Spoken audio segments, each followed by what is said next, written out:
Brain as a and a bread will be handsome. You can break up money. I know you get money. The women will roll.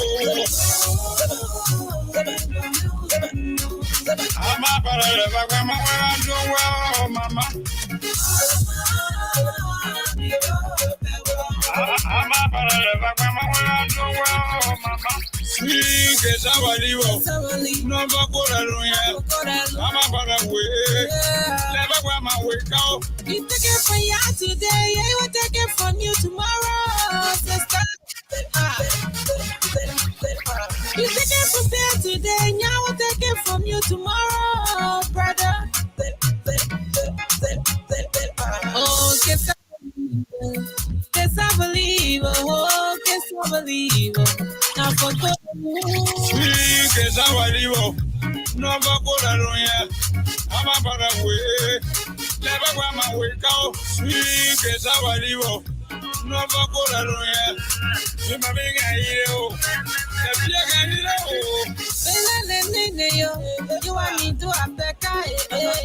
Bola blow, sweet, yes, I believe. Now for good alone, no fire, no fire, no come to you. No fire, no fire, no come to you. No fire, no fire, no come to you. No, look out, look at me, bear, look out. No, look out, look at me, bear, look out. I'm a brother, where my work at mama. I go. No bakora lawyer. Nunca none. Oh, I'm a brother, my got to oh, mama. Wow, oh, my. Sweet. Yeah. Ha, why? Hey, I am Papa Professor June Stopper.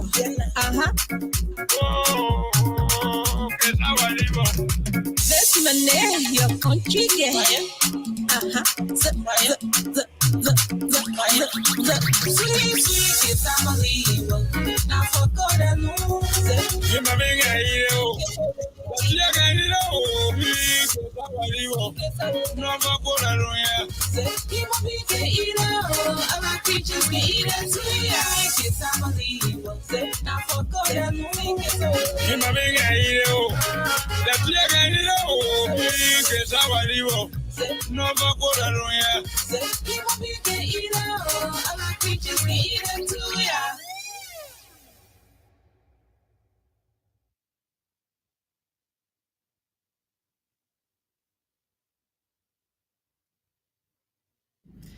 All right, okay. Let me say good evening to you all out there, and good evening to every one of you this evening hour. Those of you who find yourself in the United States of America, Europe, and other parts of the world, let me use this time to say good evening, good morning, and good afternoon. You can share the broadcast. This is the Talking Point, Blaze Communication Network. And this is one of the programs on the radio that is very, very much informative. This is where we go over to bring you our correspondent across the county, everywhere in the country. And so tonight we'll be touching base with Bond County, Montserrado County, Margibi County, Grand Cape May County. We'll go to Grand Bassa County and Bapolu and Bomi County. So whatever the case is and however it's going to be like this time, I'd like to say good evening to you here this time. In Margibi County. Let me just greet everyone as well. Don't worry, I was bringing Let me just greet everyone as well. Good evening, wherever you are. Wherever you are most welcome. Thank you for joining us. And this hour is the correspondent report, as Sheku said. At this point during this period, I'm basically silenced completely. It's a dictatorial regime on this hour. Oh my God. We have a dictator in studio who will Oh not my let me God. do anything here during this hour until 4 o'clock, which is 10 o'clock your time. Is it 10 or 11 o'clock your time? But hey, It's look, nine, this is five, this eight. Yeah. this Yeah, 10 o'clock my time. Then you come yeah, in. 10 That's how o'clock it your is. time. Hour. This is the best time of this program. Even though they send me in Ziale Tule doing this program, but this is my best program. A correspondent reports, it dignified this show. It shows that people can come and listen to what is happening in the various counties. Our correspondents are doing great. I know it's not easy for you to keep up with the system, what we are doing, but they are doing great, and we want to say thank you to them. I can't wait to come and invite all of them to Morovia for them to come for a face-to-face meeting for us to know each other. Before I come, with that information will be sent to them, and everybody will come to Morovia, and we will see each other. But for now, I go back to Ziale Tule and let Sheku do his thing. Now I feel it. Yeah. But now we'll go back to Ziale Tule. Oh my God. Zia Litule. For now, we go back to Zia Litule. Okay, so quickly now on this note, let's see whether we can go over to bring you Benson Martin Moko. Most often, Benson is very much regular. Um, I am told that we are relayed on Shakhtar tonight, even though Benjamin Brooks is here in the studio with us, but he has given instructions, so I hope we are live on Shakhtar Radio tonight. We now have Benson Martin Moko from Mangibi County, and Benson says police in Mangibi are currently investigating Moses Koko, believed to be in his early 20s, for his involvement in the death of Britton Yeke in District Number 4, Mangibi County. Additionally, 6 other individuals are also under investigation in connection with Barton Yeke's death. Benson, good evening. How are you? Well, Sheku, good evening, and good evening to the people of Liberia. Thanks for joining me from Magibikan. I say. I'm okay. I'm fine. Tell us more. What's going on in Mangibi, Kakata City? Well, like you rightly said, it was on last week, Wednesday, when information reaching out from Kakata that a man believes to be in his early 20s, Moses Cooper believed to be in early 20s, was involved in the death of Barton Yeke.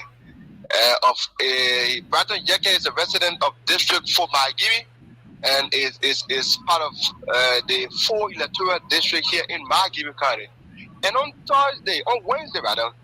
Wednesday, we visited the site where Mr. Yeket were killed by individual.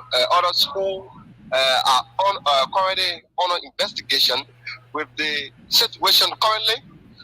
The information, this brother in question, Moses Cooper, was also part of those who had a coverage, not a coverage, but those who had a liquam with the late Bratton. It was a day where Mr. Bratton, according to witnesses around the area, it was a day where Mr. Bratton went to his farm where he usually visits. On his way there, he saw the route leading to a farm was not actually good based on the road condition. He decided to find remedy to solve the issue, where Mr. Bratton tried to pour a little over 2 pickup loads saying to try to settle the issue about the road condition. But unfortunately, it was on Wednesday where Mr. Bratton took at a farm 2 pickup loads saying try to help to fix the road leading to a farm, and he saw a lot of people around the area trying to open way for waterway in terms of, according to them, they were trying to make farm. And on that thing, from one thing to another, they tried to dismantle what he started to face the road leading to a farm and wanted to another hauling and pulling. According to our witnesses, they said Mr. Mr. Barton Yeke went into a quarrel with this guy in question, Moses Cooper, and Mr. Yeke was the first and took a weapon and hit Mr. Moses Cooper with it. But on the other hand, nothing happened to Mr. Cooper. But Mr. Cooper reacted. When he reacted, he took a 2x2 plank and hit it hard at the back of Mr. Yeke's neck. And Mr. Yeke was rushed to the hospital. After Wednesday or Thursday, he was pronounced dead. And according to the police, there was a huge arrest. Moses Cooper, along with other 6 persons, is currently being barred here in Kakata at the Kakata police station. Okay, quickly, let me get this story from you, right? The president of the Trinity University, Liberia, is urging the government to increase budgetary support for local farmers nationwide. What do you mean by this? Well, the president of the Trinity College today appeared on one of the local radio stations here in Maigibi, where it was read on several other radio stations. As you may be aware, Reverend Dr. James Toyler is the former senator of Maigibi County, and he's the president of the Trinity University. Today, he spoke lengthily about agriculture. As you may be aware, the doctor who served in the 54th National Legislature as chair on agriculture said that Liberia, the government, President Joseph Boakai government should focus more on improving local farmers, where he shared his experience as chair on agriculture. He said it is important for the government to focus more on local farmers because it helps to improve the economy within the country. Because if the local farmer is well taken care of, there are other things from the agricultural sector will improve and the economic system will improve also. Thank you very much, Benson Moko, for talking to us tonight. Thank you for joining me. Folks, if you're just joining us, this is Blaze Communication Network. We broadcast from Monrovia. Gibson Jeru is there in the United States of America. We will now be going over to Maryland County, where we have Mark Nyimpa, who will be telling us exactly on why some employee of the Golden Virulent Liberia expressed this satisfaction and the process of their lawmaker who came to restore the peace and stabilize of the workers and the company and the country at large. We are still trying harder to get him, and as soon as we get him, we will bring him over to you. But just in case we don't get him, we will definitely go over to bring you Mark Maliki Rogers. Mark Maliki Rogers is our correspondent there in Grand Cape County. Let me see whether I can go over to Mark Rogers now in Grand Cape County. Mark Rogers is reporting something very interesting, but dangerous as well for our people in Grand Cape County. So as soon as I get Mark Rogers on the line tonight, I will bring him over to you, so you will join us and be a part of this program. If you're just joining, I'd like to say welcome and welcome to this program. Mark Rogers is reporting that residents of Jawajet, Malvo, in Gola-Konen district have accused the BMMC management of polluting their water with a chemical spill from their storage facility. And the citizens complain of their fishes and other marine aquatic dying also.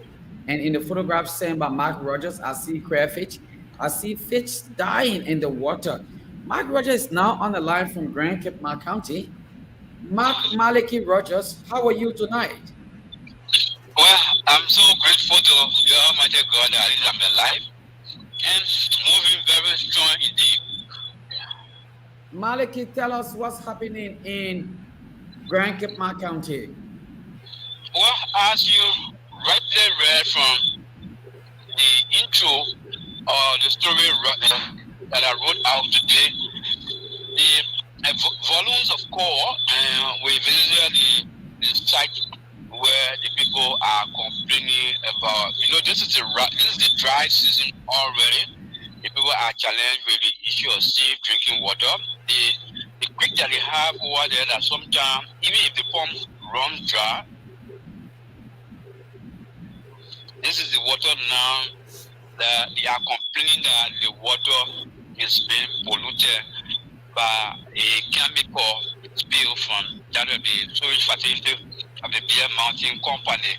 And what we gathered from the resident when we visited the company, they started experiencing the same of last week, where they noticed most of these fishes and other things died in the water.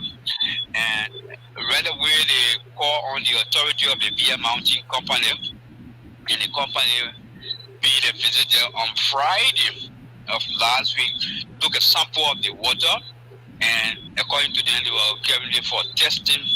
But up to this moment, they have now gone back to give update as to what are they observed. But this is very serious. Like the chief imam that we mentioned about in the story, Imam Alhaji Mambo Gulafai, said that it is becoming serious because the one single hand pump they have over there also has run dry, and they are faced with the issue of water shortage now. People have to travel from the town to Kinjo to even start buying sacks of water to start surviving. And you're talking about a town that continue up to a little over 500 residents, and very not too far from the company facility, not too far from the company operational area. So if you're talking about in the distance, it's just about 15 to 25 minute drive from where they are to the company operational area. And it's one of the affected community also that within the company operational area. So this is a challenge. They are calling on the government to really intervene, because the company have not come up with anything to see what help are they going to do, and not everyone that can afford to continue buying sacks of mineral water to keep drinking it. So this is their plight they have expressed. Mark Rogers, before we take a leave of you, is there any other thing that you want the public to know about tonight?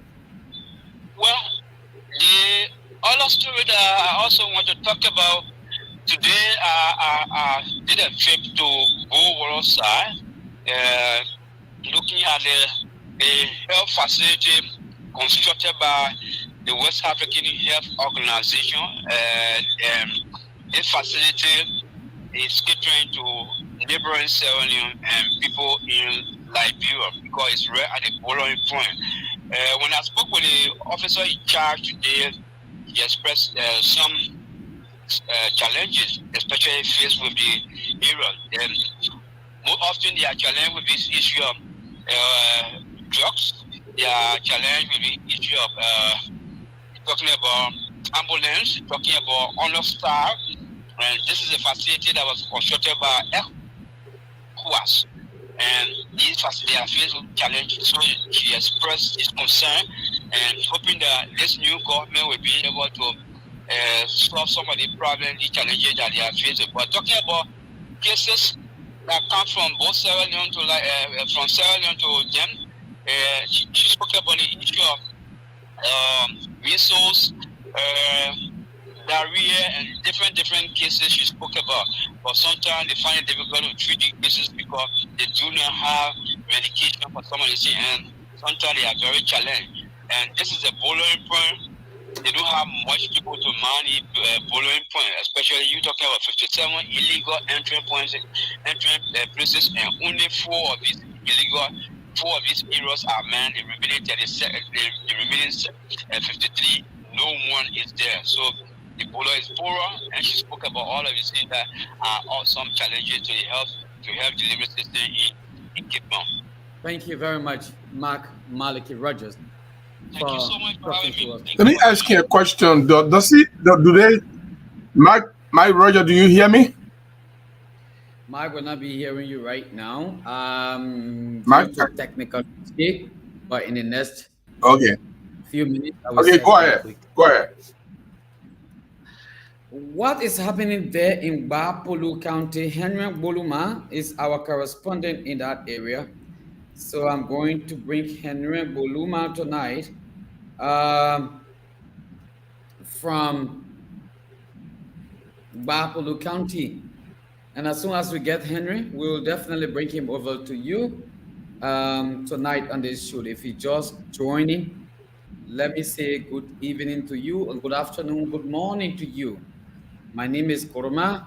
Gibson Jeru is in the United States of America, and we are working out together here tonight. Henry Boluma says, citizen support enhances healthcare system in Bapolu through the County Social Development Fund. He said in Bapolu, citizens are making a significant impact on healthcare delivery through the County Social Development Fund. What is he talking about? Let's go right now to Bapolu County and bring Henry Boluma here on the radio. Henry, how are you? Thank you. I'm doing great today in this part of the county. Happy to be on the platform tonight. Henry, what's going on in Bapolu? Bapolu is quite quiet, and people are doing their normal activity in this county as usual, and are waiting the president to do the appointments of local government officials so that they can kick off development activities and helping to move the government agenda in this part of the country. You reported earlier that in the last county sitting held on June 4th, 2023 in Bapolu City, $28,000 was approved by delegates to support 14 clinics in the county. What exactly are you trying to push tonight? Yeah, that county sitting was held, last year in the county of Bapolu City, where 56 delegates from the 6th administrative district, they met at the Bapolu City Hall, and then there was 1.5 million United States dollar that was available to be distributed to different projects. So the delegates on that very day, the target was to have allotted $28,000 to support the 14 health facilities. Bapolu has 14 clinics with the Emmerich Hospital. So that money was allotted, and then before we went to the election, that amount was released to the county health team, to the project management committee with cooperation with the outgoing leadership. I mean, the superintendent and fiscal superintendent. That money was released to the county health team. So quite recently, the county health team met in their meetings, and then they agreed to apply the money for the 14 health facility to the procurement of different non-medical materials. Yesterday, during a presentation, we saw 64 cartons of remote sheet that was procured from that particular money. They also purchased 20 laptops as well for the health facilities and the 6th district in the county. They also purchased 14 printers. They also bought one Apache motorbike as well and presented them to the 6th district and also to the 6th, 14 clinics who are in the county so that they can help them to enhance their activity, to enhance their work. According to them, they said that most of the time, people at the rural health facility in the rural districts, even when they need to do a form to report on, they have to come to Bapolu City to print out their form. So in order to reduce the burden in the staff of activities in the rural district, the thought was that if they can have each of the district, each of the clinic having their own office equipped with material to be producing workable sheet in their rural clinics, it will be okay.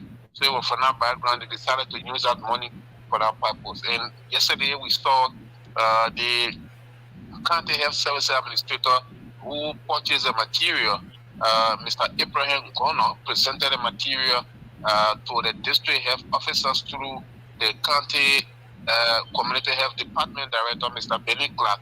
And Mr. Benny Clark presented it to the head of the district health officers in the county, Mr. James Vezeli as well. James Vezeli made a remark and thanks the people of Bapolu for their support and continue to seek for more support in order to enhance the health delivery system in the county.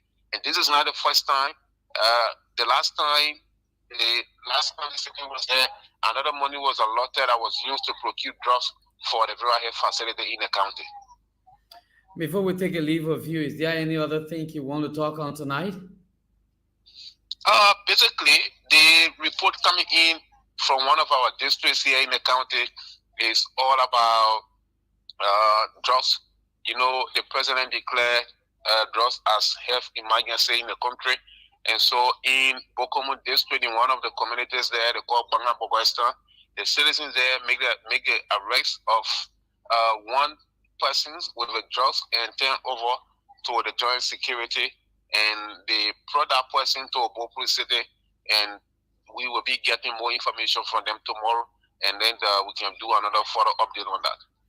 Thank you very much for reporting from Bapolu County tonight, Henry Boloma. Okay. Most welcome. Let's now see if we can go over to Bomi County and bring in our Bomi County correspondent. He is Mohammed Sharif, who will be telling us tonight what's the latest information coming from that part of Liberia. What is it that interesting that one probably maybe we not want to hear, because news are not issues that one may easily want to hear. So where that news is a good news. And as soon as we receive him, then we'll definitely bring him over to you. If we can, we'll be going over to Bangabon County and bring in Ramsey Clark. Ramsey Clark is our correspondent there in Bangabon County. So as soon as we get Ramsey Clark tonight, we'll definitely bring Ramsey over to you, and so that you will know exactly where we are. Ramsey, let me see what I can get him once again on the line. If not, we'll go to Grand Bassa County and take Alexander Musa. That's a Musa Alexander Musa there tonight to tell us exactly what's happening in that part of the county. So as soon as we get Ramsey Clark on the line tonight, we'll definitely bring him over to you, provided he has something to tell the people of Liberia. Difficult finding him or getting him 27 minutes after 9 o'clock in Liberia. Ramsey Clark is now on the line from Bangabon County. Ramsey, good evening, and how are you? I'm okay. Bon County is fine at the moment. Just that, we are experiencing a heavy downpour currently in Banga. Downpour rain? Yes. Okay. We also experienced that. We also experienced that today in Monrovia, but probably maybe it wasn't so serious. But there are other places that the rain was actually serious. But listen, what's going on right now in Bangabon County? Tell the people of Liberia so that we all know what's happening there. Currently, one major issues in the county is, a protest that was held today on the premises of the Bon County Technical College. Some aggrieved students attending the college staged a protest today, demanding the removal of the college's president, Dr. Rowland Massacre. They said that before President George Weah, who have left the country or who have left power in, he signed an executive order and then requesting that all of those who were appointed by him to relinquish their position. But then since the pronouncement was made, according to them, that the Massacre is yet to conform to the executive order. He's still serving his position as the college's president, and he's also making appointments, some administrative appointments. So according to them, that is in violation of the executive order. In fact, Dr. Rowland Massacre must resign. If he cannot resign, they will continue their protest. And one reason they are demanding the removal or the resignation of Dr. Massacre, according to them, is that under the administration of Dr. Massacre, the college has not been improved. He has failed to improve the status of the college. And then the legislature there, currently, according to them, Dr. Massacre has been illegally supplying other establishments or institutions in Banga with the legislature. So They are calling on Bon County Legislative Caucus, and they are also calling on President Joseph Boakai to ensure that Dr. Masakwe resign or be dismissed. And then different person in government in same position because they are tired of the post status of the college since it took over. There are things that should be there. They are not there. The basic services that should be there, they are not there. How was it being put under control today? Because I learned that one of the senators from Bon County was in the county and he has to put the situation under control. How did that happen? Okay. What they do was that, they gathered a particular area and then later walked to the administrative building where, they present their written document because according to them, prior to the protest, they are rating the county authority, they are served letter to the Bon Legislative Caucus, even security apparatus in the county. They gave all of them letter informing them about their action today. So in order to do it in a very constructive way, they did a written communication and that was given today. So if the written communication, all of the different things, that are contained in a written communication, if those things will not be adhered to, they will continue their protest.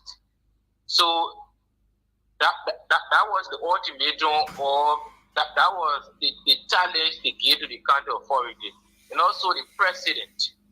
So they want the president to be in the know of this because according to them, they don't want to just be in the county because they are rating the county authority, the security apparatus, the other regulatory institution, but they are here to intervene.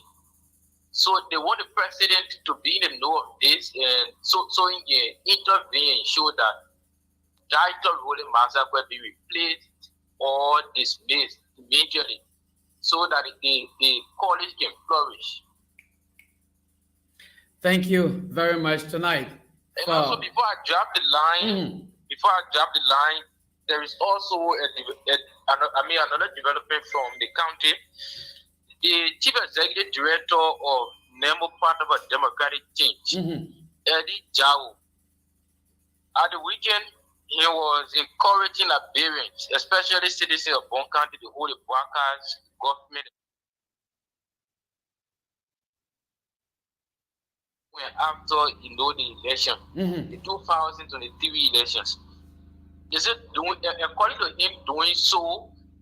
When the government is being held accountable, they will put their feet to the fire to deliver on different promises they made. Okay. So he's encouraging the citizens to also track the different promises, not to rely on lawmakers and other institutions, so they can track down the promises and call on the government at different time, because as you may be aware, the president gave ultimatum for road projects.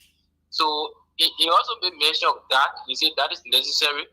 Projects with ultimatum is you call on the government if the government fails to carry on a particular project in the time frame given. That is the stipulated time. Is you call the government in order for the government to ensure that the project promise be implemented or initiated within that particular time. Thank you. Thank you very much tonight, Ramsey Clark. We'll now go over to Grand Bassa County and to know exactly what is happening there. We learned that there was a planned protest by the university faculties and that of students at the Grand Bassa County University College. So Alexander Musa is our correspondent in that place.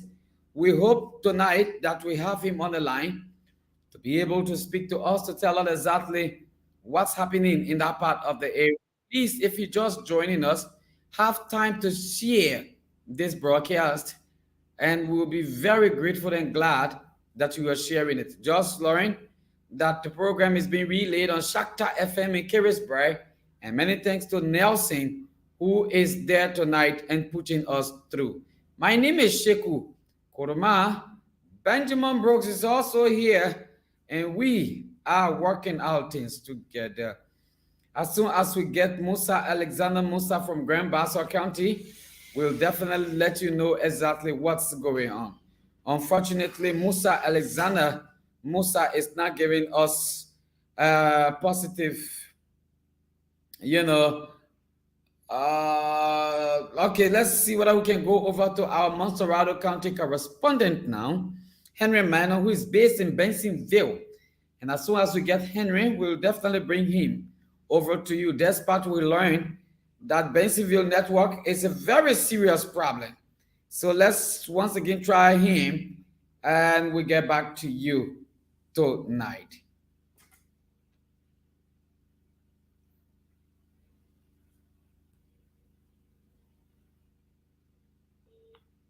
As soon as we get him on the line, Henry Manuel, we get him on the line, we bring Henry over to you so that you'll be a part of the discussion what's happening in rural Monserrado County.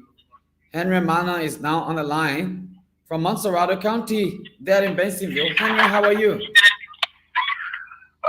Good evening to you and good evening to Liberian around the world, Mr. Crewman, and thank you for putting me on this show tonight.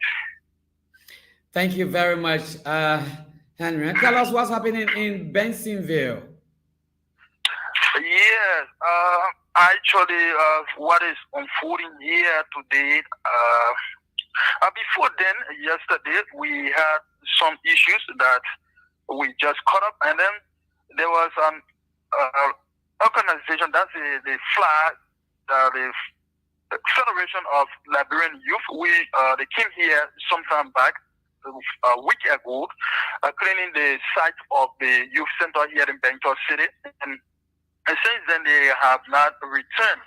So we posed a question to the vice president for the Bentor Youth Federation, and it told us that they just called them that very soon we'll be here to carry on some construction, as we know that there's a foundation here for the Federation of Youth here in Bentor. So they are trying to revamp this in order to have an office here in Bentor.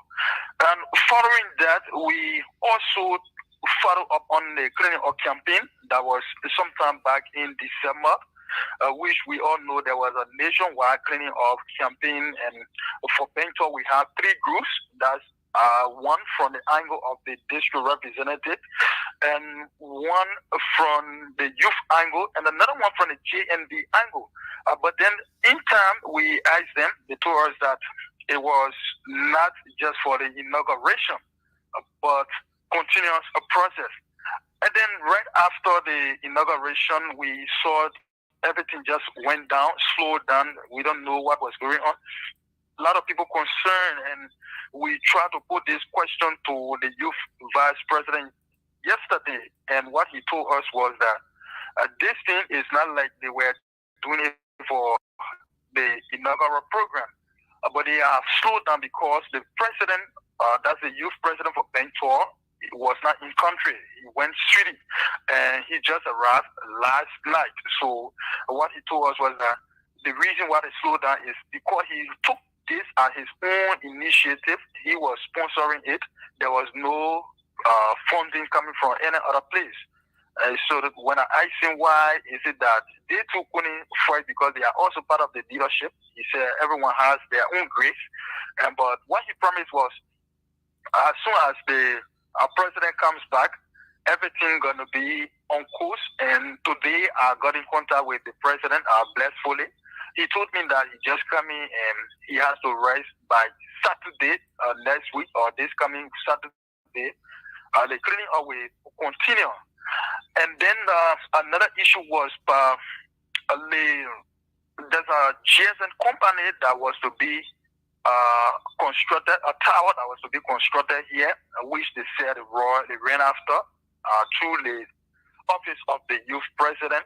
But since then, they talked with the past minister at the time, and up to now, though they promised them they were there, they made a call to the GSM company and they said they were coming. But then since then, they have not done anything. When I asked that what was the next step of action they had to take, they said but next week they were going to reach there again to find out how far they are so that they can come into Bentor to plan a GSM tower here because the network is very much high here to be getting. And the final development here is that today in Cruiserville, I visited the place while moving on a tour. I visited Cruiserville and I caught up with a group there that was sponsored by UC, carrying on a training that is a sanitational training. When I asked them, they said it was for against open defecation. And when I interviewed some beneficiaries, some people who were going through the training, they said it was good because they never knew some things and they taught them. That's where we stopped. And those people that we talk with, they really praise the group and that they are also hoping to go in another group because that's what this question posed to them.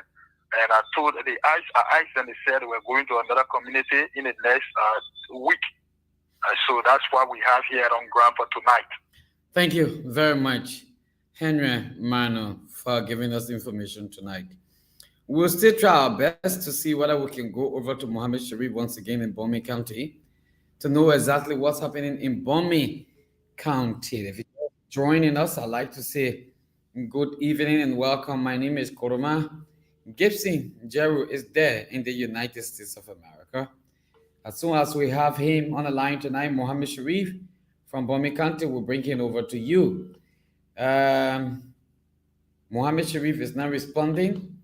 We'll go over again to Grand Bassa County, take Musa, Alexander Musa, and see whether we can bring them over to you tonight. In Blaze Communication Network, we are right here in Monrovia, while Gibson, the host of this program, is in the U.S. Many thanks to you, Jeanette Kamokai, once again, watching from San Francisco, California. Thank you for the show, my dear. Thank you, Jeanette, and we'd like to say a very big thank you. 18 minutes now to 10 o'clock. Let's take a break, and we'll be right back.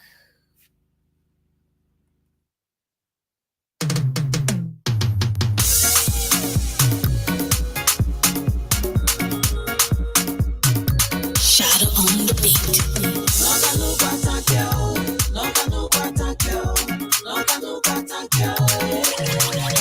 Sweet, sweet, it's unbelievable. Now for God alone. I said sweet, sweet, it's unbelievable. Now for God alone. He won't be the eater. Other creatures can eat it too. I can pray for long hair.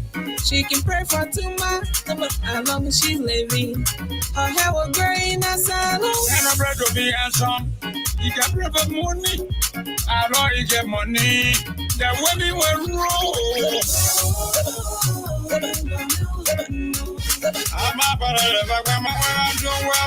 As long as you get money, the women will roll. That's what the Papa says here tonight.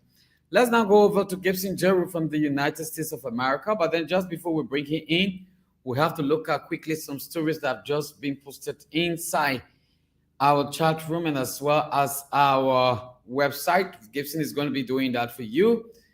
This one's just coming in and being forwarded by Agnes Tash. It's a former President George Weah. Sympathize with the family of deceased Nimba County District Number 9 Representative Johnson Gwekolo. He wrote on his Facebook page, this is what he said: I am deeply saddened by the passing of Honorable Johnson Gwekolo, former representative of District 9 Nimba County, who family sources revealed died on Monday at the St. Joseph Catholic School. The late Johnson Gwekolo was not just a stone supporter of my administration, he was also a dear friend and a blood relative. The deceased and I shared a very cordial working relationship, especially during the just ended election. Unquote, former Representative Gwekolo was a towering figure in the politics of Nimba and the nation at large, having served the 55th National Legislature and the National Transition Legislative Assembly during the country's civil war. He was also a veteran educator. We'll hold right there tonight and see whether we can go over to bring you another story being posted by Agnes Tar. And as soon as we have that, we'll bring it over to you quickly. In the soonest possible time, Gibson will be picking up from me right here on this radio. What it seems here that we didn't go through it tonight from Maryland County. We were not able to get the Maryland County correspondent, which we are not too okay with, but then that's it. That's how it is. I'm very, very much sure that Gibson Jerry, like I said, will be taking over from me with the website to bring you some stories right there from our website. So let's hold it right there and go over to Gibson. Gibson, good evening, good morning, and good afternoon. How are you? Thank you very much. Thank you very much, Sheko, for all the great work and the correspondence. We just going to go back to Grand Ben Guegolo, Nima County, former representative Nim Guegolo. He's a very great. I know him personally myself. I interviewed him many times. I visited him several times. Johnson Guegolo, before he passed away, according to family sources, sudden demise occurred at the St. Joseph Catholic Hospital in Monrovia. Well, we do not know what is the ailment that took the life of Johnson Guegolo. But the news of his passing has deeply saddened residents of Nima County and the country as a whole. His death is an irreplaceable loss to the country. Guegolo is very renowned as both as a seasoned politician and an educator. Guegolo is one of the originator of the People Alliance of Liberia, of Gabriel Bacchus Matthew. I remember in 1979 when I used to go and follow them as I was a small boy, following the PAL right between Rana Street and Gale Street. They had their political party office there, and Guegolo is one of those progressive that actually fought for the multi-party democracy and social justice in Liberia. Trust me, he's a great educator. I know him very well. We want to say to the bereaved family, our condolences to the bereaved family. We are saddened by his death. So today is the 19th of February, and again we want to just quickly let you know. I want to bring you this story really quick. The lawsuit filed by Judy Andy against this guy named Bugwa Opa Yenzie, otherwise known as Prophet Key.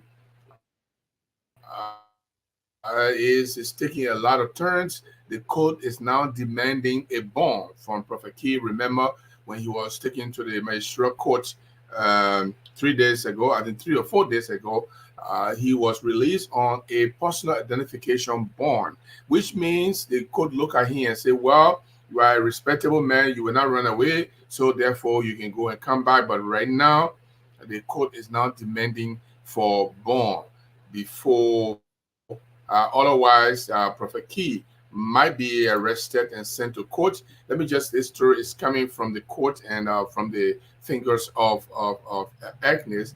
Monrovia City Court on Monday, February 19, issued an ultimatum of 24 hours actually, demanding Neyabuga Opa Yenzie, or known by his notorious nickname Prophet Key, to file a bond within the next 24 hours or face the prospect of being incarcerated at the Monrovia Central Prison. But I jump straight to this paragraph and says, the Liberia's culture and ambassador Julie Andy sued the notorious social media podcaster and women denigrator known by his Facebook name Prophet Key, seeking damages in the tune of $5 million United States dollars for general damages, and she is also seeking punitive damages in the amount of $300,000, and she has also prayed the court to make Prophet Key to pay a whooping amount of $250,000 for Anthony's fee. But let me just explain the three different damages here quickly, since I happen to know the three damages here. They are not the same at all. General damages is something that all of the person spoiled my name, and everybody in the world now finna know, all my friends finna know that I'm a bad person. So the person should pay this amount so I can move my name from the bad situation. That's general damage. Punitive damage is you tell the court and say, look, this person destroyed my name. Even though they are paying this amount, they are paying the 500,000 or 5 million for the way they spoil my name.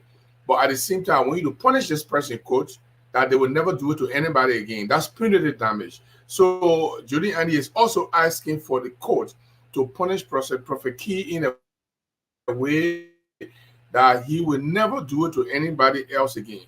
That's what punitive damage is for. The general damage is for and that all that money is coming to Judy Andy if Judy Andy is right and Prophet Key is found liable in this case. So that general damage is coming to Judy Andy. The punitive damage is coming to Judy Andy.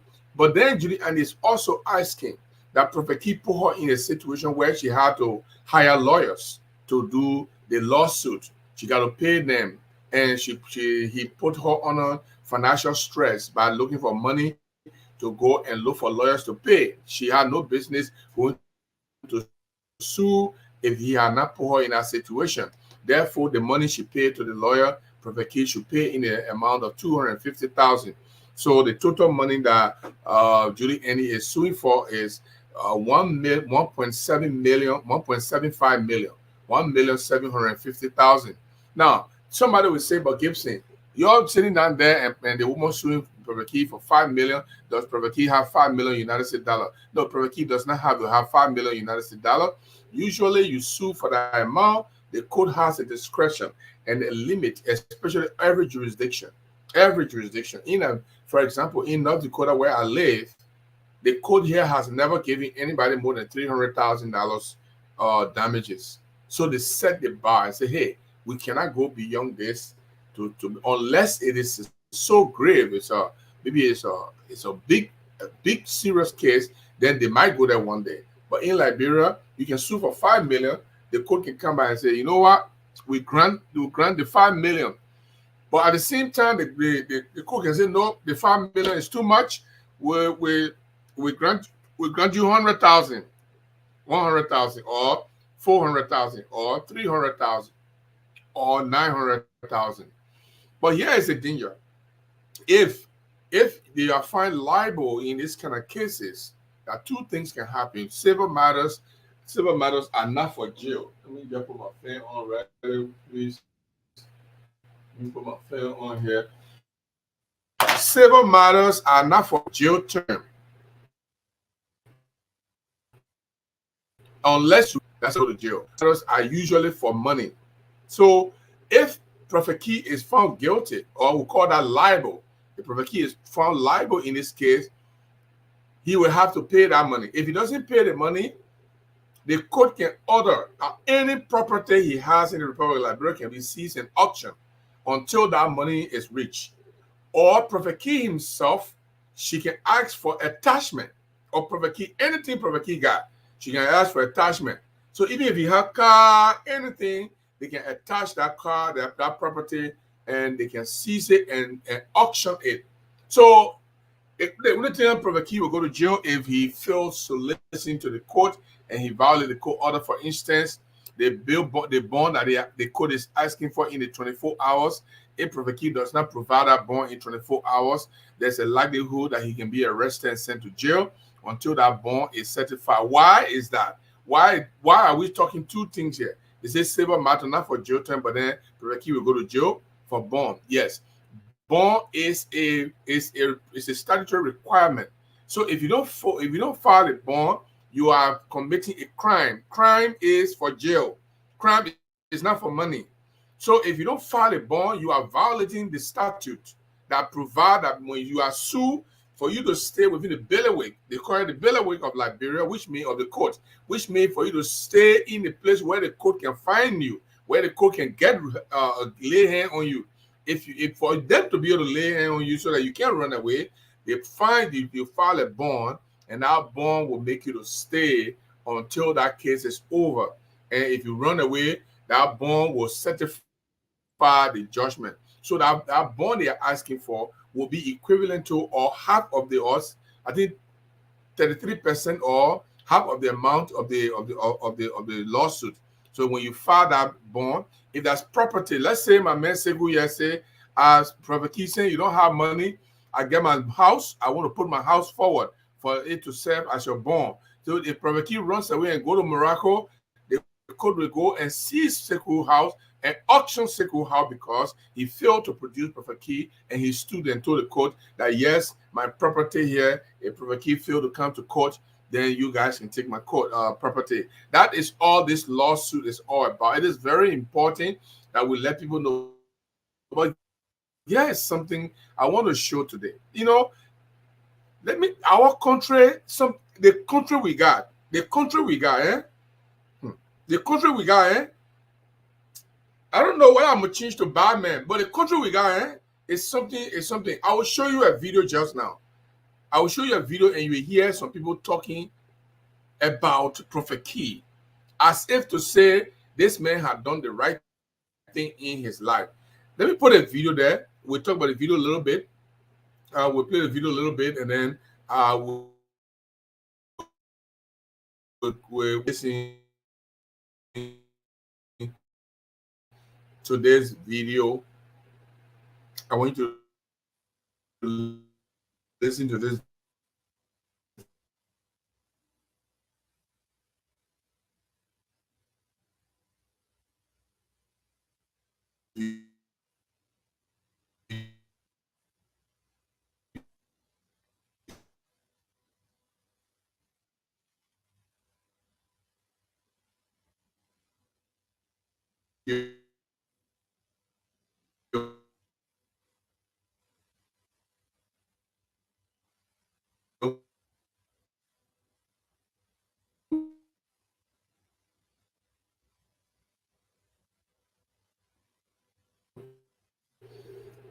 Judy Andy went court while she was at the Moravia City Court.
All right. I don't know what's going on, but we are expecting Gibson to be back right here.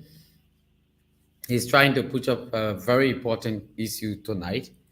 So as soon as we receive Gibson, we'll let you to know exactly what's going on in our country with Prophet Key. But what do we have now on the front page, Africa, tonight, quickly? Let's see whether we can go on. Central Bank of Liberia, 80.3 million loan to government for salary spark debate over skipping legislative approvers. We look at that. New Liberia Revenue Authority chief vowed reviews of controversial excess STEM contracts in corruptions allegation. We move on to bring you foreign mission staff at various embassies yet to receive salary benefit for 6 to 8 months. And Transport Minister calls on police IG to investigate corruption allegation against RFR's Daniel Johnson. So what's going on with Gibson? That I need to know tonight. Let's take this break right here tonight. Joseph Numa We Walker. start by making sure those people that we bring to cabinet are people of integrity. And secondly, want to make sure that even beginning with myself, we'll declare our assets and want to make sure that this is well known, the purpose of coming to government, to know that it's public service. And if you are not ready to serve the public, you can go elsewhere. But we want to make sure that we start on a clear note that the people of our country stood on line, they protected the votes, had to bring a team again that will do the same thing that the other people are doing or worse. So it's a clear message, declare your asset, make sure that we are prepared to audit the outgoing government so that they tell the Liberian people of their stewardship, and to make sure that we start on a footing where people know that they come to serve the public and not themselves. If they don't understand that, they actually fall where it may. Mr. President-elect, you talked about asset declaration starting from yourself and the people who work with you, as well as the outgoing administration. How do you plan to avoid the semblance of targeting? Okay, all right. So it's Okay. welcome So, back. Okay, thank you very much. We are back. We are very bad. We are very, very sorry. I was talking about, somebody's asking a question. Emmanuel Zaza said, can a civil case be criminalized? Mr. Jeru, please. Misdemeanor should be a civil case. Why are people being arrested when they are sued in civil court? Usually, I will answer the question before I go to what I was saying. Emmanuel, usually the criminal any case can be criminalized, depending the conduct of the individual. So the judge determines whether that case, or the prosecutor, the plaintiff can file a civil matter, and that case can be turned into a criminal case based on the facts of the case, or the judge can turn that into a case based on the disobedience of the defendant to obey judge's order. So you asked about a misdemeanor that people are arrested, or why are in civil matter people are arrested. The reason why people are arrested in civil matter is because let me pull my man on the line on here. The reason people are arrested in civil matter is when you are summoned, they always send you a summons. They always send you a precept. The judge will send you the day of the hearing. They will send you a date of evidence evaluation. They will send you all of these, but you don't obey them. When you don't obey judge's orders, it becomes criminalized, and the judge becomes the complainant and the judge at the same time. So that's why in civil matters, people can easily sometimes be arrested because you fail to do the right thing. Now, in the case of Prophet Key, the reason he was arrested is because he needed to post a bond. In the Liberian jurisprudence, when people sue you, you post a bond to show that you are going to come to court, that you are going to obey the judge, that you are going to appear before the judge. But if you don't file a bond in the case, they have given him 24 hours to file a bond. If you don't file a bond, it's a defiance to the statute. And the statute is a criminal statute. Bond is a criminal statute. Okay, so you are committed a crime by not filing a bond. But the civil matter is all civil matters are for money, and that's what lawyers always say. Civil matters are for the money, for the deep pocket. In this case, Prophet Key, I don't know if he has $5 million to give Judy Andy. I don't know whether he has that amount, but Judy Andy can win any amount. He can win 200,000. He can win 150,000, depending the judge's discretion and the gravamen I want you to take that word seriously. The gravamen of the case. The gravamen of the case can determine whether the judge will give you more penalty or less penalty. Somebody saying I don't have audio. Are you hearing me? Your audio is clear. Your audio is very clear. So we can hear me? Okay. Yes, your audio is okay. Very so let's go back to why I wanted to share. Thank you very much. Listen, guys, I don't understand Liberians. I don't understand Liberians. They celebrate the downest thing in our lives. The worst thing in our life, that's what Liberians celebrate. I'm going to play this video. This video, the way the people spoke on two sides of the front. One side was speaking in favor of Judy Andy, and the other side was speaking in favor of Prophet Key. But what surprises me is now why they spoke. Somebody can speak for Prophet Key. You will always, even the devil has friends. But the manner in which they were even denigrating women again, why they are suing Prophet Key for denigrating women. Let me share that video so we will learn from it, because this is something I never seen a thing like this before. I never seen a thing like this before.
And so it means to say the women and the mothers here are the ones that are teaching our young girls how to walk in the streets of Monrovia naked.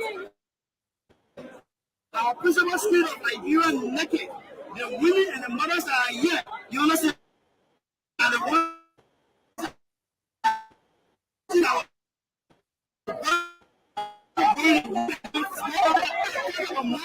they should go around have seminar to talk and test out the young guys, the women of this country. When they sit here, they go and protest against somebody who have what? You understand? They see like what the way it is today. If a kid cannot do war, this country will kill anybody. Let's analyze this guy's statement a little bit, Shegu. Let's analyze the guy's statement a little bit. This guy is defending Prophet Key. His concern is Prophet Key has worked hard, honestly worked hard in his life, and they have no reason to bring Prophet Key to court. And he is even arguing that because Prophet Key is cursing women, and the women are defending, they are defending Judy Andy, they are responsible for their daughters going naked in the street. Let's move on, Shegu. We will see more of this. Let's move on, Shegu. Let's move on, Shegu. This is really crazy. Prophet Key used words to teach leaders. The prophet is son. Okay. If you don't do wrong, you will not cause it. Prophet King will cause people that are sending their naked feet on Facebook. Prophet King will cause a pastor that you know that you in a church, you're supposed to do the right thing, right? But you love it to other people fully, then you will marry them. At the end of the day, you go back there. At the end of the day, you want an innocent child to die. Prophet King is somebody that he come in to rescue people. If you go and kiss Sekou, Prophet Key comes in to rescue people. Another woman talking. Another woman is telling us that we should embrace Prophet Key, that he has come to rescue people. He caused people because of reason. Listen, let me play some more. Let's play some more. Let's play some more. Let's play some more. Where are me? Where is me? Where is me? Okay, I'm right here. Okay, there you go. Let's play some more. Even just like if you go against the country, if you go against our people that in this country, Prophet will fry him. Yes, you will fry him. But I will not come here because of my prophet. I stand here. Then why you will say about a video that will read around this morning? 50% of the women are deceptive. Like everyone said this. That's what be a cause. Most of them will not marry. Most of them will be left alone with Rosa. They be left alone with Rosa. They will get serious relationship. They will leave them. And some of them will die with frustration. You come here in your arrogance. You come here in your arrogance. You come here in your weak mind of understanding. After feeling poverty, you have in your pocket. You come and sell your integrity to what do you and and you have it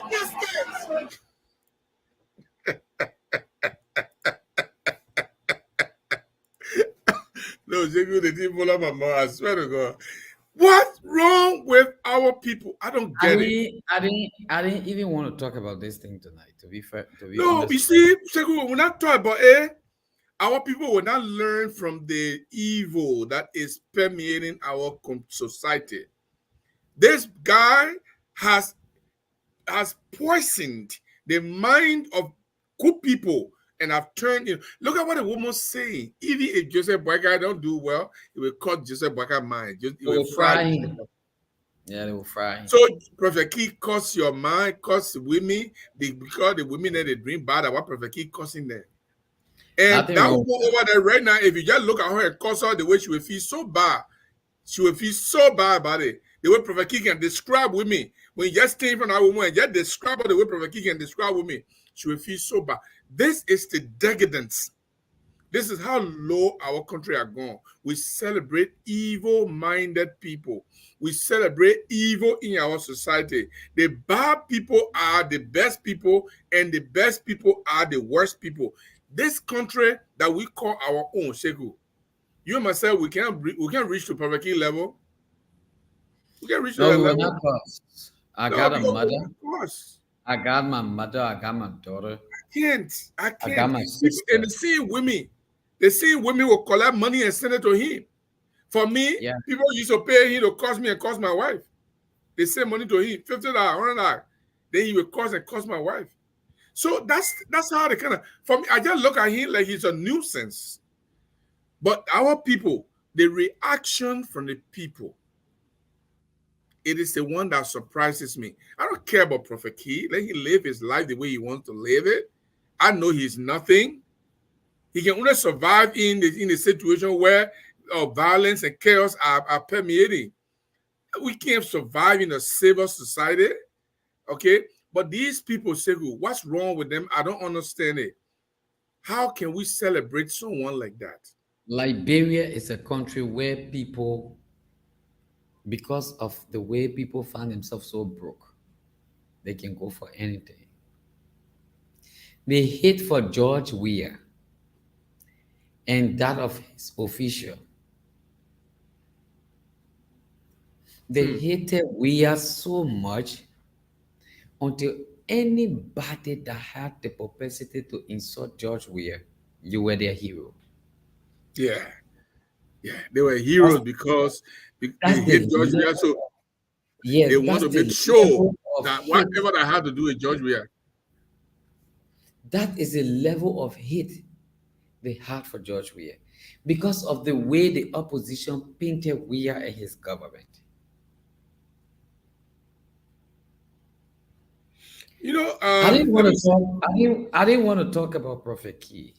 No, we're not talking about Because Prophet Key.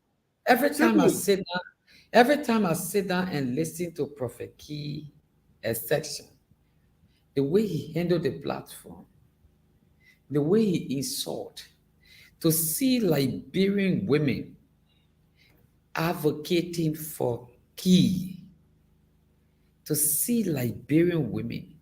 Look, I've come to realize that if you even have a very good relationship in Liberia, to make sure that that relationship is so unique, you must always cause that woman and you must beat her.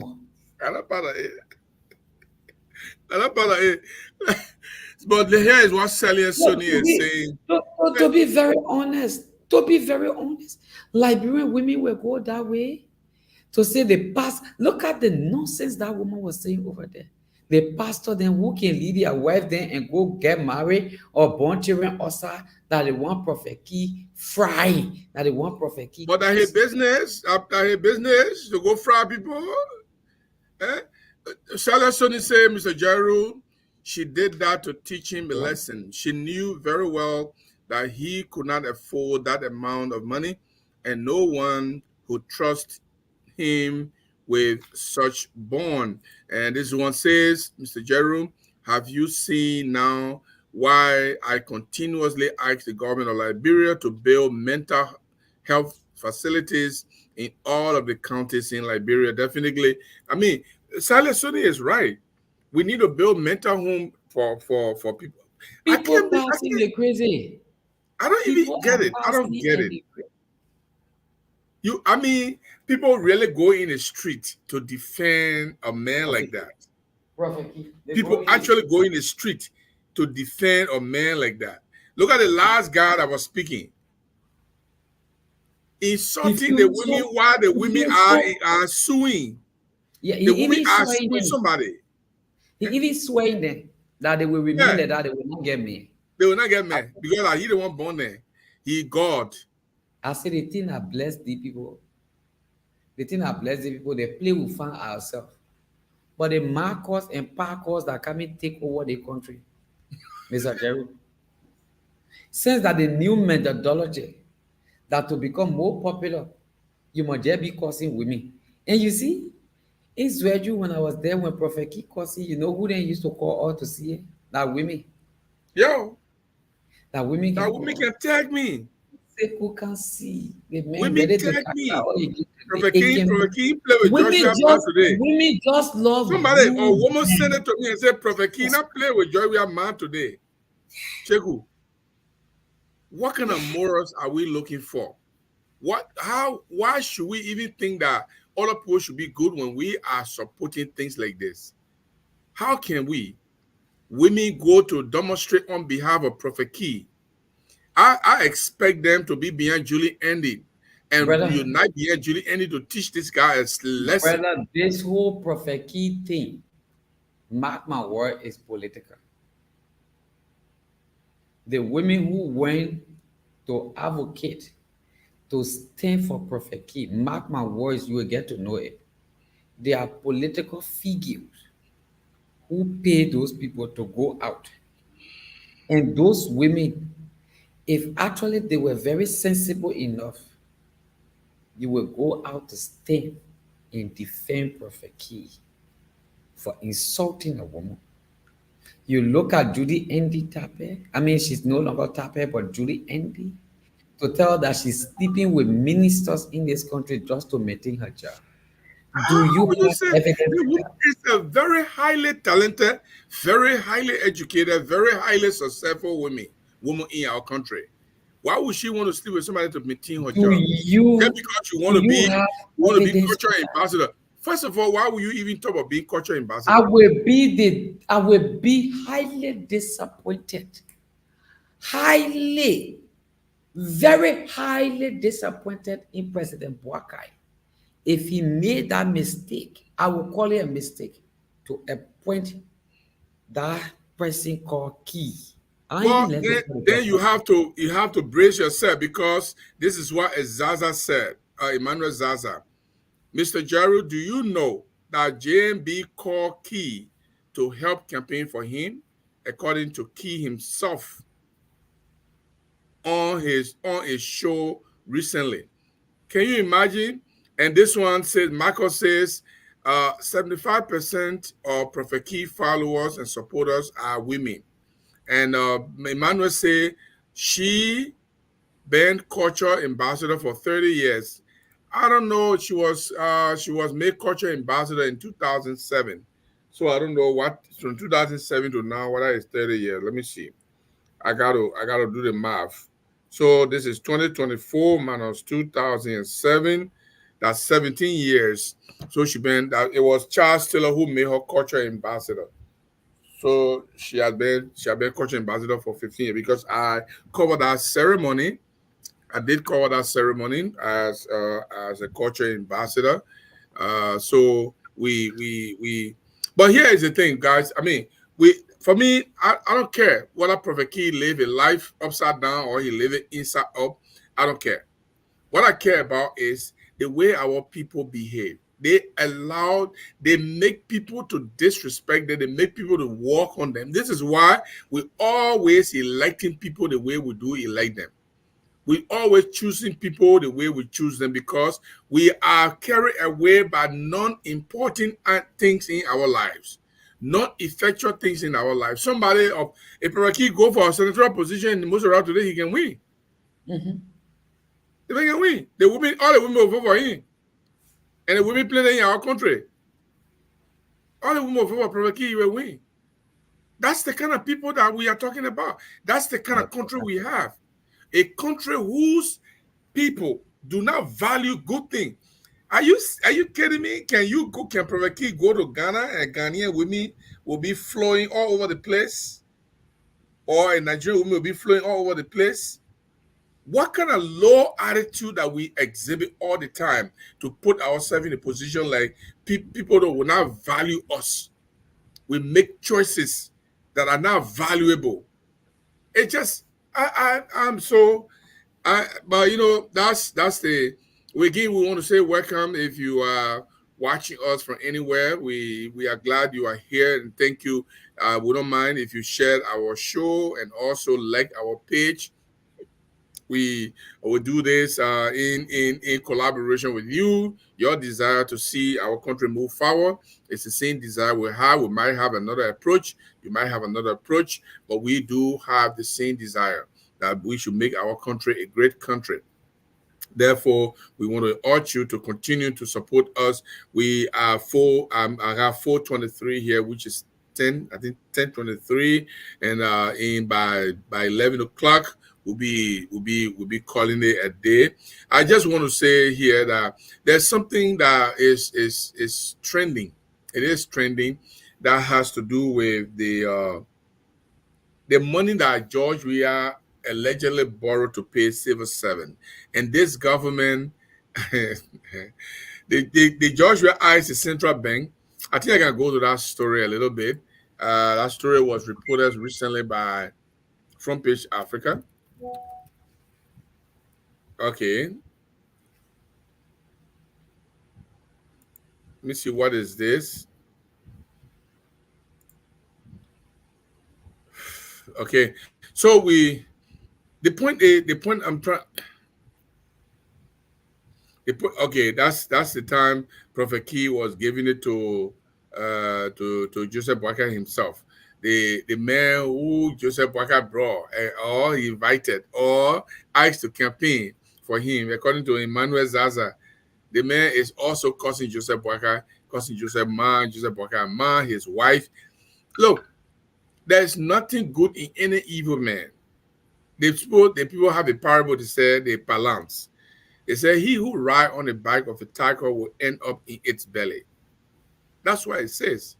So I want to go back to that front page Africa You know what the story. man said? You know what the man said before you go to the story? You know what the man said?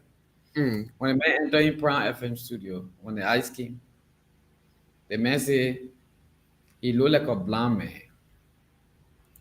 He said when you're dancing with blind man, you must be foul. Because when you are foul, see, so that he and Joseph Walker, like he and Joseph Walker come in. He said, yeah, he and Joseph Walker they dancing. He said he acting a blind man. I mean, Joseph Walker must know that he dancing with blind man because the day Joseph Walker act better, he can't close up to him, he will punch him some kind of way.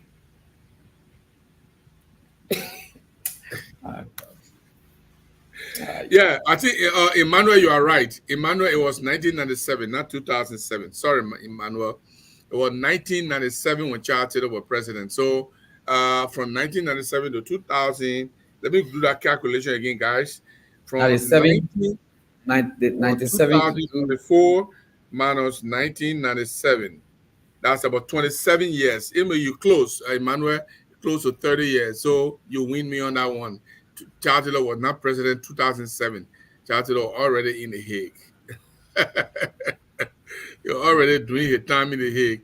He was president 1997. And that's when he declared Judy Andy culture ambassador. Then he and Judy were very, very friends, very, very close those days. So he and Judy Andy were producing a lot of cultural videos and hosting culture shows and revamping. She contributed immensely to the peace of this country. Oh yeah, she did. Nobody can even argue that because I personally follow her many. She had a program at the city hall where all cultural dancers, you come and then they put you into categories. Okay, so she was very influential in doing that. So Shegu, this is the story here. They say the central bank is once again on a spotlight, according to Sport front page.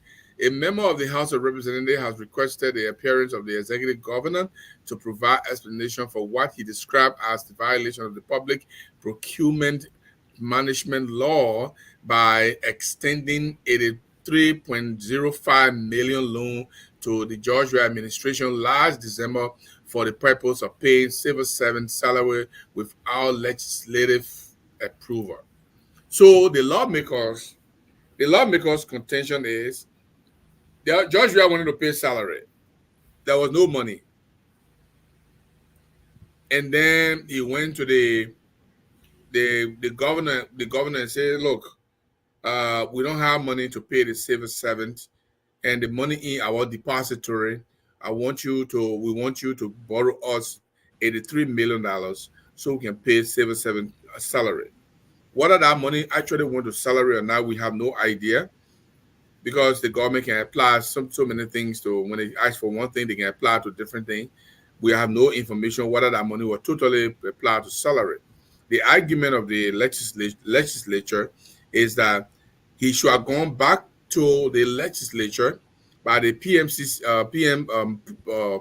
Public Financial Procurement Financial Law, that he should have gone back and asked for the usage of that money or the transfer of that budget of that amount, transfer that amount to another. So I am thinking there are two things that come to my mind here. If this money was requested for something non-effectual, not important, then I can say, well, why did he even use the money in the first place? But for you to say, we have a problem with you paying salary, I have an issue with that as well. Because salary for civil servants are not responsible if the government don't have money. The government has the tools to go and get money. The government has the tools to collect taxes, to manage the taxes. So they work and they need their money. They work and they need their money. So if George Weah credited that amount, he is not using it without the determination to pay back. They say it's a loan. That means he is supposed to be paid back. But I need to read the PPCC law, but I don't know what you think about it. Is it a bad intention? Is it a good intention? Or are we just talking about the legal aspect of it. So let's go to the law itself. The law itself.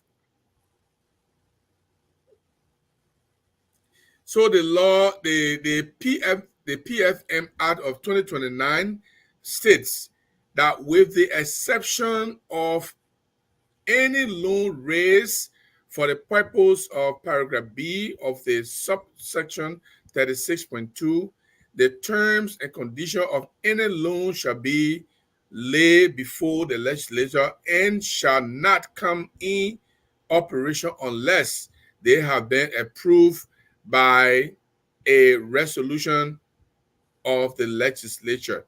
It is that B that I'm seeking to know. It is that B that I'm seeking to know. Let me see what the Act says about B.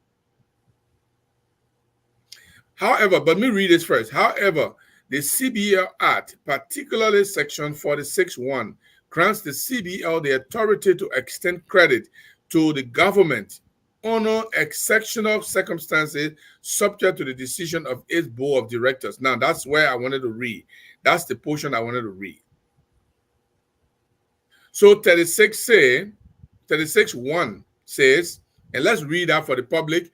I think I can put it on the screen for the public. Let me see if I can put that on the screen here. The argument I'm making is there are two different powers we are dealing with here. Two different authorities we are dealing with here. So the section 36 of the PFM law, section 1 says, subject to the provision of the Constitution, the authority to raise money by loan, to issue guarantees, and to accept grants for and on behalf of the government shall vest solely in the Minister of Finance and Development Planning, and no other person, entity, or public organization shall, without the prior approval of the minister, raise any loan or issue any guarantee or take any other action which may be in any way, either directly or indirectly, result in the liability being incurred by the government. Let's read further. Section 2. Loans may be raised upon such terms and conditions as to interest, repayment, or otherwise as may be negotiated by the minister or the representative, but only for the purpose of 1, financing budget deficit, treasury and monetary policy management purposes, obtaining foreign currency, on lending on an approved institution, or otherwise defraying expenditure which may lawfully be defrayed. So the question is, let me remove it here. The question is, Segun, and I want your take on this. The law, the CBL Act says the bank may decide to give loan to anybody they want to give loan to. The PFM Act says if you want to give certain amount of loans, and they specify some of these loans, beside those special loans that they specify, any other loan, you should be able to go back to the legislature for approval. One of those things is if there's a deficit in budget. So definitely the payment of salary is a deficit in the budget, because the government should have a budget and the government cannot pay the civil servant. It means there's a deficit in the budget already. So these kind of budget, you should go to the legislature for them to approve it before you can be giving that money. But then what do we do with the CBL Act? That says CBL can decide anytime they can give the money they want to give to anybody. So which law is stronger? Because there are two, and then there are statutes. They are not constitution, but our constitution said, oh, this one a constitution. So this one, once it goes against the constitution, it crumbles. It cannot survive. But both of them are statutory laws. One say CBL, you can go ahead and give anybody a loan you want to give to by your own decision, once your board approves it. The other law, the PFM law, says there are several loans that anybody can take within the government cycle. But if you are taking the loan, for instance, a budget deficit, which they in the case of a salary, then you must go back to the lawmakers for them to approve it. What Why are we between two major laws? Why are we suffering between two major laws? Is George, we are in the wrong? Is he you if he uses the CBL law that say CBL can go ahead with the approval of the board of governors? Is he wrong for using them? Should he have to go back to the lawmakers? Is he wrong? Is he legal? Is he violating the law? I mean, what is your take? You see, it baffles me in the kind of situations where you have two laws that almost have equal powers. Equal power, yes. Two laws that have equal powers. So who own law is bigger than the other law? Who made the mistake? Who didn't make the mistake? Because the central bank will be right in taking their own decision. Then the legislature will say, no, they should have gotten back to us. And so that we will ratify that, we will agree before it be taken. So they need to revisit the laws and at least make one of the laws to have much more status weight than the other law. So the CBL law, the central bank law was written before the PFM law. Good. So the central bank law has been there forever, giving the central bank the authority to take decision based on the board of governors' decision. But Chris Segu, I got my money. The law that say the law giving the power say, Gibson, you got your money. That money there, you can give it to Segu anytime you want to give it to Segu once you and your wife agree upon it. Yeah. Then another law say, if people want to credit from the government, because it is say whether you want to credit from CBL, it said when you want to credit from the government, then if there's something that budget shortfall, then you should go back to the legislature. So it's almost like I don't know. This is why our laws are so difficult for us to understand. When they're writing it, they don't review the other ones. They don't review the other one. Because before you read that law, you should read the CBL law. Yes. Because the CBL cannot get it so authority. Look at what it says here. Let me read that part one more time for those who are listening.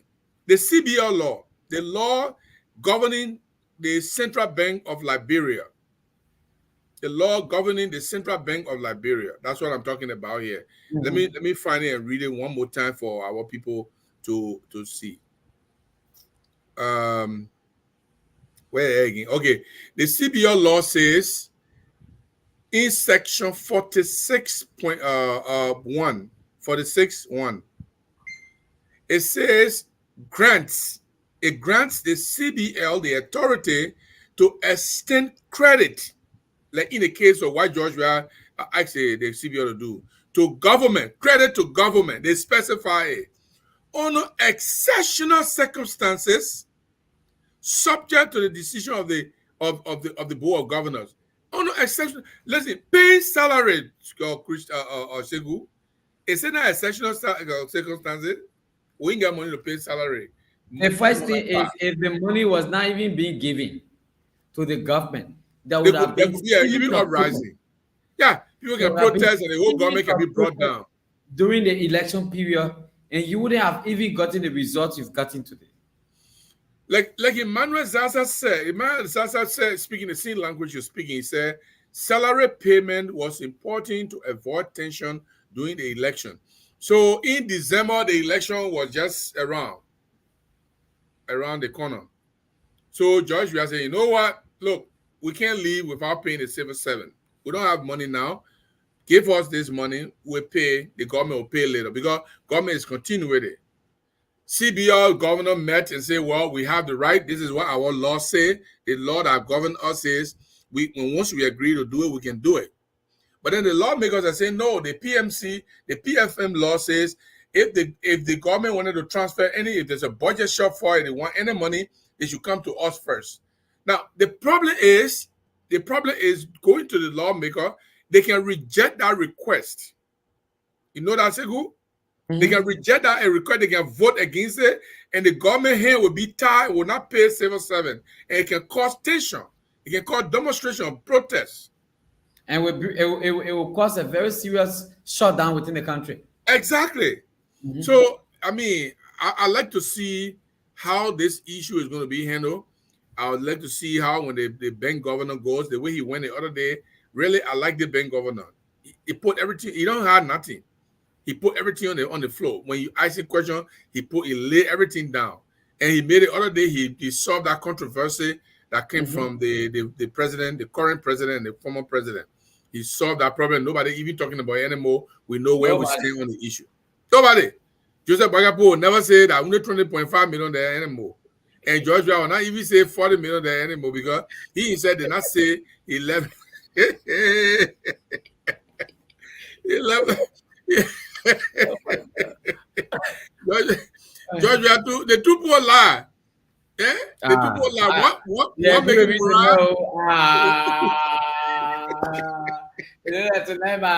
my level national. The two people lie. No, Shegu, the two people lie. George Weah was making morale. George Weah was making morale. George Weah on morale making. Well, we left 40 million in the account. Well, what are the 40 million is left there? 20 million in Liberian dollar. But George Weah, could you not just say we left 20 million United States dollars and the equivalent of 27 million in Liberian dollar equivalent is in it. When you say that, you look responsible. You look like you're not trying to hide anything. You look like you're not doing politics, everything. So, George Weah, what you did was not right. But unfortunately, the worst person that Joseph Boakai, Joseph Boakai laugh flat. You see, check out that one. You get accept it. Joseph Boakai laugh flat. We agree with the line business. Nobody, who told you the information that he put out there? He can't about the facts are not correct. We are being informed. The facts from the central bank. Who is central bank official getting out that detail? You are just lying. You put it together. So yeah, the total money that in the bank, that 20.5 million, they put to us that who told you, Joseph Boakai? Who told you? They put it all out here. But why he not talk about the Liberian dollar do? Eh? Yeah, because any la. Well, I joke we are last month. He lied you. All two of them, they lie. Just we are last month, but Joseph Boakai lie big.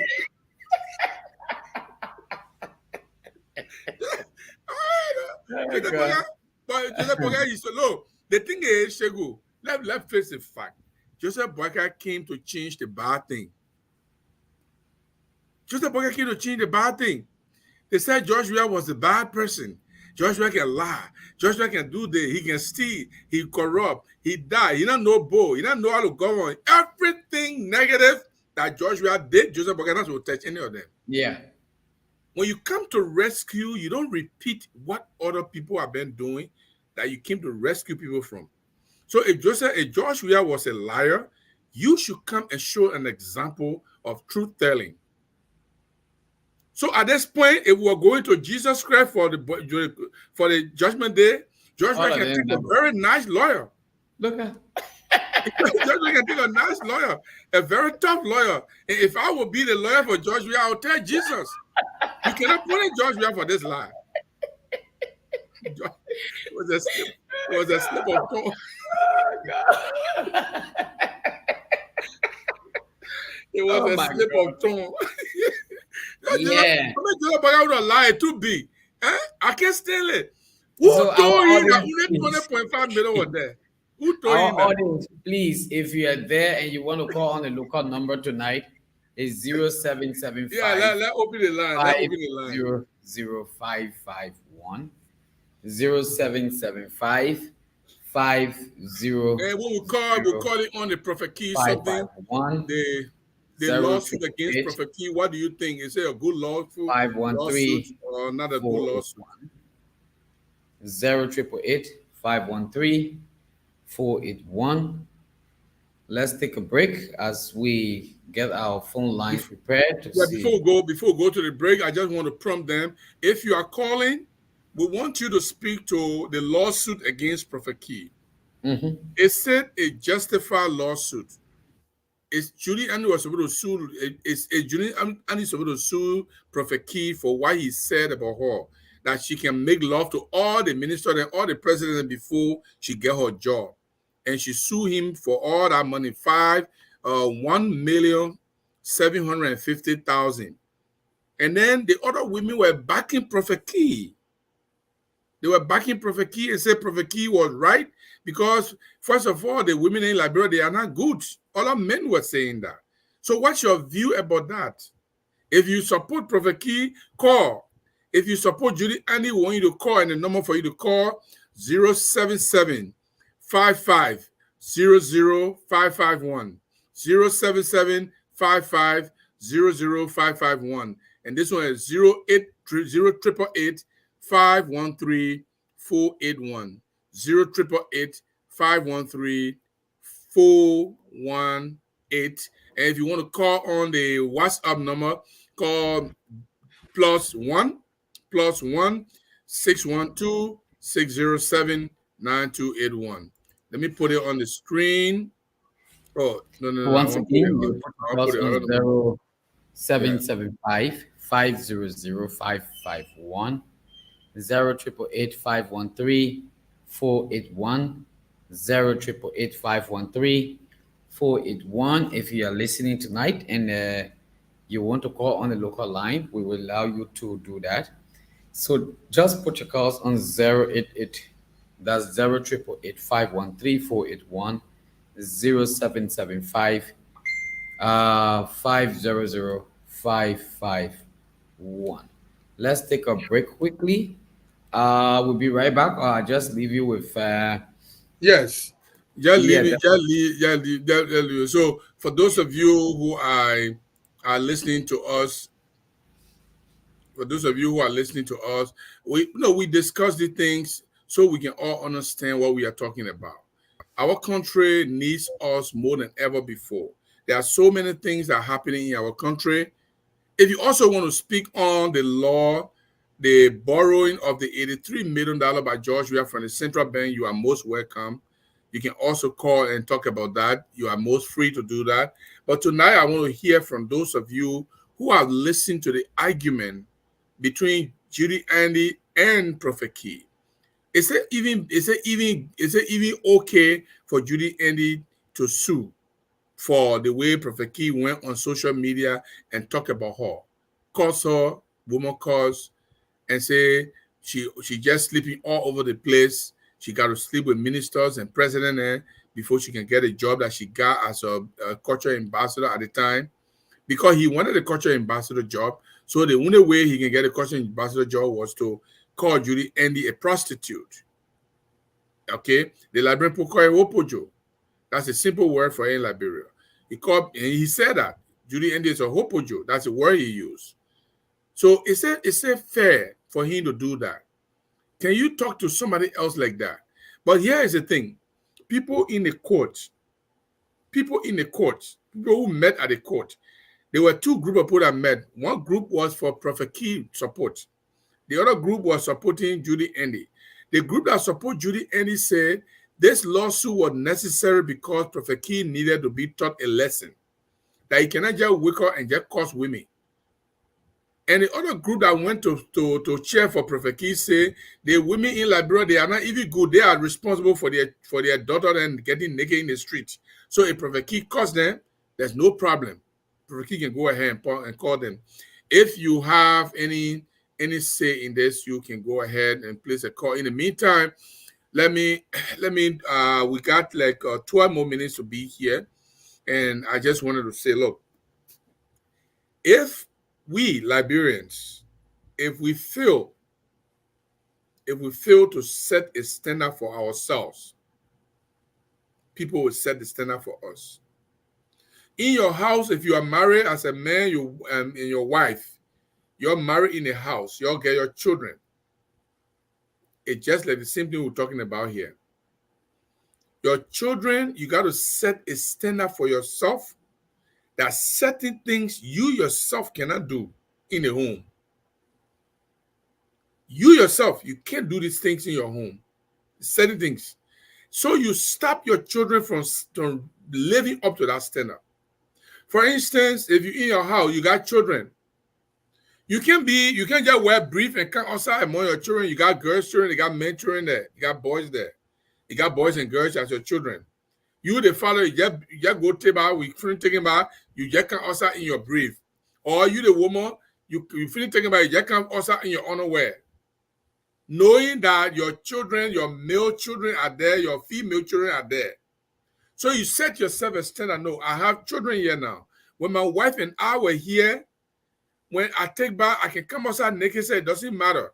God, that's my wife. But no longer we are alone. We have our children now.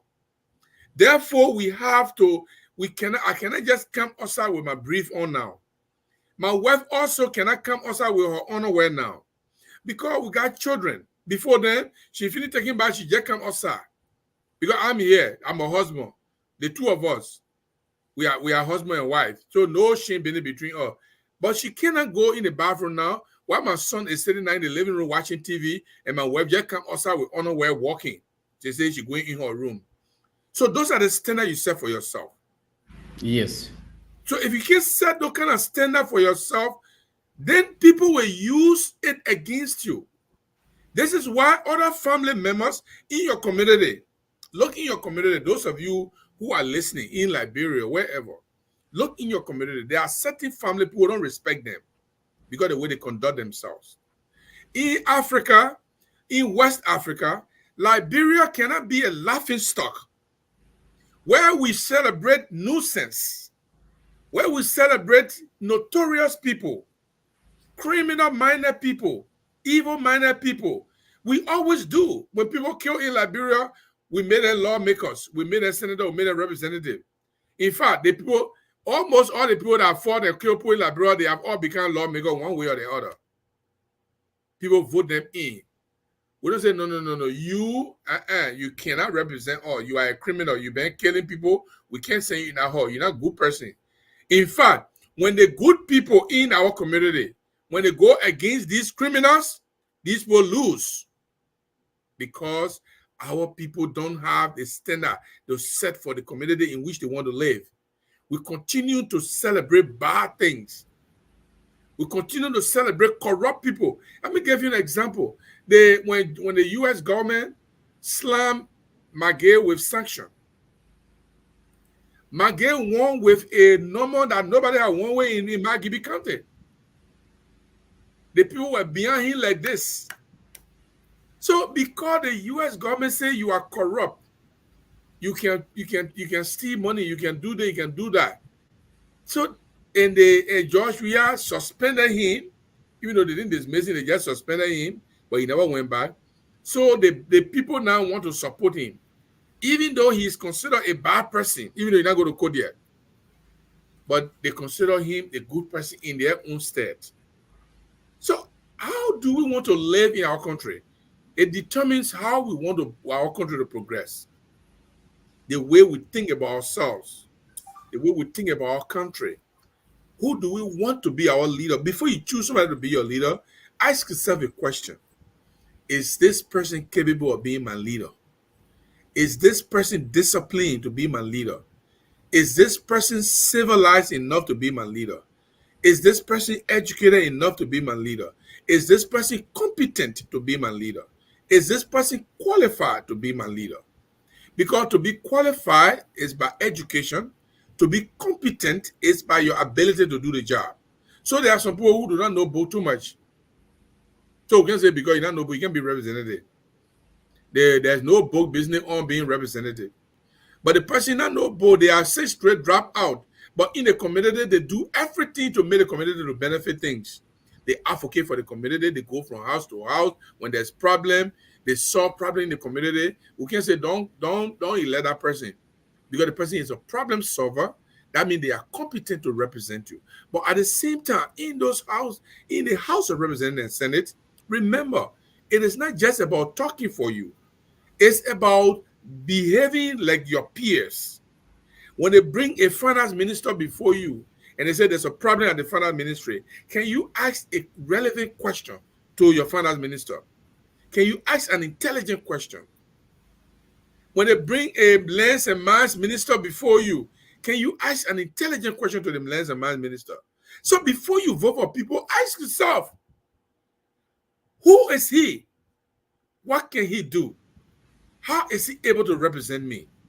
How is he able to be my leader? And most times we don't ask this question. Most times we don't ask this question. So, well, time has caught up with us. We got 5 more minutes to be here. Next time, if you will take some calls, but today we don't have any call. That's fine. But we want to encourage you, and if you are participating in the conversation, if you are here, always try to share our live, our broadcast, because we believe that you help us to carry the message forward, and we all can benefit from this discussion. You can always participate by let me go over our comments one more time before we leave. This one is coming from Janet. Let me put this on. Let me put this on. I don't know why this person is calling me. Mommy, let me say Janet Kamakai. Janet Kamakai, I'm told she's a station manager in Maryland. I'm not Maryland, but Grand Cape County. So Janet, so you really enjoy yourself, Janet. In Washington D.C. the other day, now in San Francisco, in California. So if you want to come to North Dakota, let me know. We don't have a lot of beautiful places here, but there's a lot of cold here. You want to see if the cold can touch you, then you can come. But in California, it's so hot, so we don't like hot. Okay, let's go to this Facebook user said is following from Bannersville Estate. Thank you. Emmanuel Zaza spoke today and said, can a civil case be criminalized? Mr. Jerry, please. Misdemeanors should be a civil case. Why are people being arrested when they are sued in civil court, please? And this one is coming from him. He said, no, we had audio, so let's go to this one. Mr. Jerry, she did that to teach him. That's from Salia Sony. He did that to teach him a lesson.